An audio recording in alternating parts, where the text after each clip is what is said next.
زمین پر سب سے پہلے ہونے والی معصیت قابیل کے ہاتھوں اپنے بھائی حابیل کے قتل کی صورت میں سامنے آئی۔ اللہ تعالیٰ نے قرآن مجید میں قابیل اور اس کے بھائی حابیل کا قصہ بیان کیا ہے۔ قابیل قرخت اور درشت طبیعت کا مالک تھا، جبکہ اس کا بھائی حابیل رحم دل اور نرم طبیعت تھا۔ قابیل کھیتی باڑی کرتا تھا اور حابیل مویشی چراتا تھا۔ حابیل کے نرم دل ہونے کی ایک وجہ اس کا بکریاں چرانا تھا، کیونکہ ایک چرواہا اپنی بکری کو بھوکا دیکھ کر اسے چارہ کھلائے بغیر نہیں رہتا، نہیں وہ کسی بکری کو پیاسا دیکھ کر اسے بھول جاتا ہے۔ اپنے جانور پر اس کی طاقت سے زیادہ بوجھ بھی نہیں لادتا۔ بنی نوع انسان کی تعداد میں اضافے کے لیے اس وقت ایسا قانون تھا جو اب حرام ہے، اور وہ ہے بہن کے ساتھ نکاح۔ چونکہ اس وقت کے سب لوگ آدم علیہ السلام کی حقیقی اولاد تھے اور آپس میں بہن بھائی تھے، اس لیے اس وقت کی شریعت کی روح سے قابیل اپنے ساتھ جڑواں پیدا ہونے والی بہن کے سوا کسی دوسری بہن سے شادی کر سکتا تھا، اور اسی طرح حابیل اپنے ساتھ جڑواں پیدا ہونے والی بہن کے علاوہ کسی دوسری بہن سے شادی کر سکتا تھا۔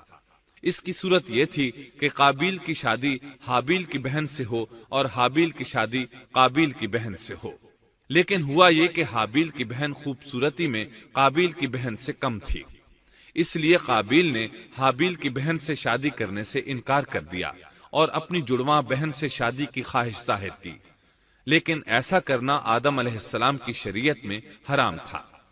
آپ نبی بھی تھے اور رسول بھی۔ رسول اور نبی میں فرق یہ ہے کہ رسول پر شریعت اور احکام نازل ہوتے ہیں، لیکن نبی پر شریعت نازل نہیں ہوتی، البتہ اس کی طرف وحی نازل ہوتی ہے اور معجزات عطا کیے جاتے ہیں، جبکہ شریعت صرف رسولوں ہی پر نازل کی جاتی ہے۔ آدم علیہ السلام بھی چونکہ رسول تھے، اس لیے ان کی شریعت میں یہ قانون تھا کہ کوئی شخص اپنے ساتھ جڑواں پیدا ہونے والی بہن کے ساتھ شادی نہیں کر سکتا۔ قابیل اس شرعی حکم کی وجہ سے غضبناک ہو گیا۔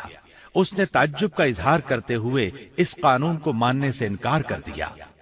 آدم علیہ السلام نے ان دونوں کے درمیان فیصلہ کرتے ہوئے انہیں حکم دیا کہ دونوں اللہ کے حضور ایک ہدیہ پیش کریں۔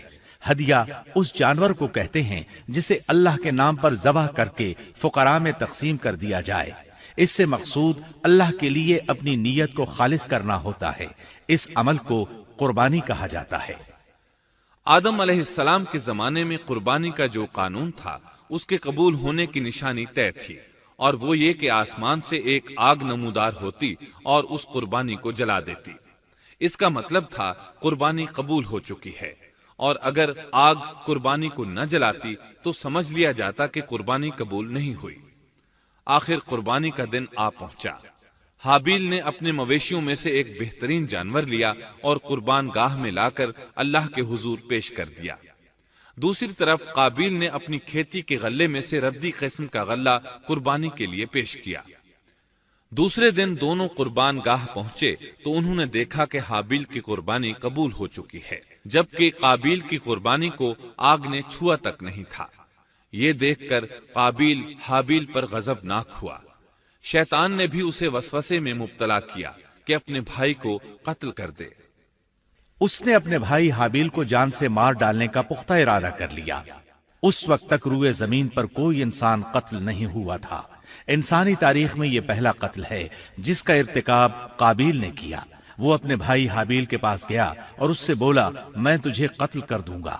جواب میں حابیل نے کہا، اگر تو مجھے قتل کرنے کی کوشش کرے گا تو میں اپنے دفاع میں ہاتھ نہیں اٹھاؤں گا، اس لیے کہ میں چاہتا ہوں تو اپنے دیگر گناہوں کے ساتھ میرے قتل کا گناہ بھی اٹھا لے، تیرے گناہ زیادہ ہو جائیں۔ چنانچہ ایک تاریک رات میں حابیل سویا ہوا تھا کہ قابیل ایک بڑا سا پتھر اٹھا کر اس کے پاس آیا۔ اس نے وہ پتھر اپنے بھائی کے سر پر دے مارا۔ اس طرح اس نے حابیل کو قتل کر دیا، روئے زمین پر قتل کی ابتدا کر دی، زمین کو پہلے خون سے رنگ دیا۔ تاریخ انسانی میں یہ سب سے پہلا جرم تھا جو قابیل کے ہاتھوں ہوا۔ قتل تو وہ کر بیٹھا، اب حیران اور پریشان ہوا کہ اس کی لاش کا کیا کرے۔ اس وقت تک نسل انسانی موت سے بھی دوچار نہیں ہوئی تھی۔ آدم علیہ السلام کی اولاد میں سے اس وقت تک کوئی فوت نہیں ہوا تھا، اس لیے قابیل کو معلوم نہیں تھا کہ مردے کے ساتھ کیا کیا جائے۔ اسی کشمکش کے عالم میں اس نے بھائی کی لاش کو کمر پر اٹھا لیا اور چل پڑا۔ چلا جا رہا تھا کہ اللہ نے 2 کوے بھیجے۔ دونوں کوے آپس میں لڑ پڑے، ایک نے دوسرے کو ہلاک کر دیا۔ اب زندہ کوا مٹی کھودنے لگا، اس طرح اس نے ایک گڑھا تیار کر لیا، مردہ کوے کو اس میں رکھا اور اوپر مٹی ڈال دی۔ اس طرح قابیل کو دفن کا طریقہ معلوم ہوا۔ اس نے بھی گڑھا کھودا اور حابیل کی لاش کو اس میں دبا دیا۔ وہ اپنے کیے پر نادم ضرور تھا، لیکن اس نے اللہ سے معافی نہ مانگی، جبکہ انسان کے لیے ضروری ہے کہ اس سے کوئی گناہ ہو جائے تو اللہ سے معافی مانگے۔ قابیل اور حابیل کے درمیان جو مکالمہ ہوا، اللہ تعالیٰ نے اس کا ذکر سورہ مائدہ آیت 27 تا 29 میں کیا ہے۔ آدم علیہ السلام کے دونوں بیٹوں کا کھرا کھرا حال بھی انہیں سنا دو۔ ان دونوں نے ایک نذرانہ پیش کیا، ان میں سے ایک ہی نذر تو قبول ہو گئی اور دوسرے کی قبول نہ ہوئی، تو وہ کہنے لگا میں تجھے مار ہی ڈالوں گا۔ اس نے کہا اللہ تقوی والوں ہی کا عمل قبول کرتا ہے، گو تو میرے قتل کے لیے دسترازی کرے، لیکن میں تیرے قتل کے لیے ہرگز اپنا ہاتھ نہیں بڑھاؤں گا۔ میں تو اللہ تعالی پروردگار عالم سے خوف کھاتا ہوں، میں تو چاہتا ہوں کہ تو میرا گناہ اور اپنا گناہ اپنے سر پر رکھ لے اور دوزخیوں میں شامل ہو جائے، ظالموں کا یہی بدلہ ہے۔ اس کا مطلب یہ تھا کہ تیرے اور گناہوں کے ساتھ میرے قتل کا گناہ بھی تیرے ذمہ لگے اور تو ظالموں میں سے ہو جائے۔ حابیل کے قتل کے بعد قابیل پر جو گزری، اس کا ذکر اللہ نے سورہ مائدہ آیت 30 اور 31 میں کیا ہے۔ پس اسے اس کے نفس نے اپنے بھائی کے قتل پر آمادہ کر دیا اور اس نے اسے قتل کر ڈالا، اس سے وہ نقصان والوں میں سے ہو گیا۔ پھر اللہ تعالیٰ نے ایک کوے کو بھیجا جو زمین کھود رہا تھا، تاکہ اسے دکھائے کہ وہ کس طرح اپنے بھائی کی ناش کو چھپا سکتا ہے۔ وہ کہنے لگا ہائے افسوس، کیا میں ایسا کرنے سے بھی گیا گزرا ہو گیا کہ اس کوے کی طرح اپنے بھائی کی لاش کو دفنا دیتا۔ پھر تو بڑا ہی پشیمان اور شرمندہ ہوا۔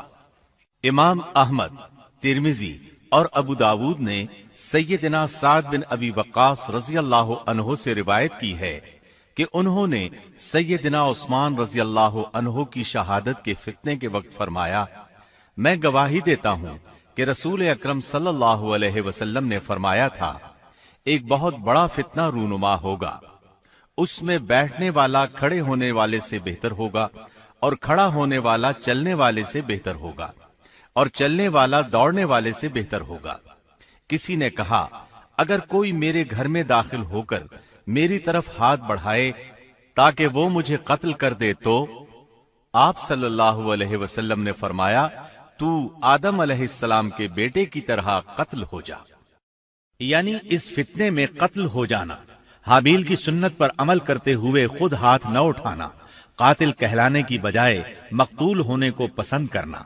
اسی طرح مسند احمد کی ایک روایت میں ہے، رسول اللہ صلی اللہ علیہ وسلم نے فرمایا، دنیا میں جب بھی کوئی ظلم سے قتل ہوتا ہے تو اس کا گناہ آدم علیہ السلام کے پہلے بیٹے قابیل کی گردن پر ضرور ہوتا ہے، اس لیے کہ وہ پہلا شخص ہے جس نے ظالمانہ قتل کی ابتدا کی اور یہ ناپاک طریقہ جاری کیا۔ اس حدیث سے اس جرم کی نوعیت کا بخوبی اندازہ ہوتا ہے کہ اللہ تعالیٰ نے اس کو صرف ایک قتل قرار نہیں دیا بلکہ اس کو ایک گھناؤنی حرکت قرار دیا۔ قیامت تک آنے والے لوگ جو اس گناہ کے مرتکب ہوں گے، ان کا کچھ گناہ قابیل کے حساب میں ڈالا جائے گا۔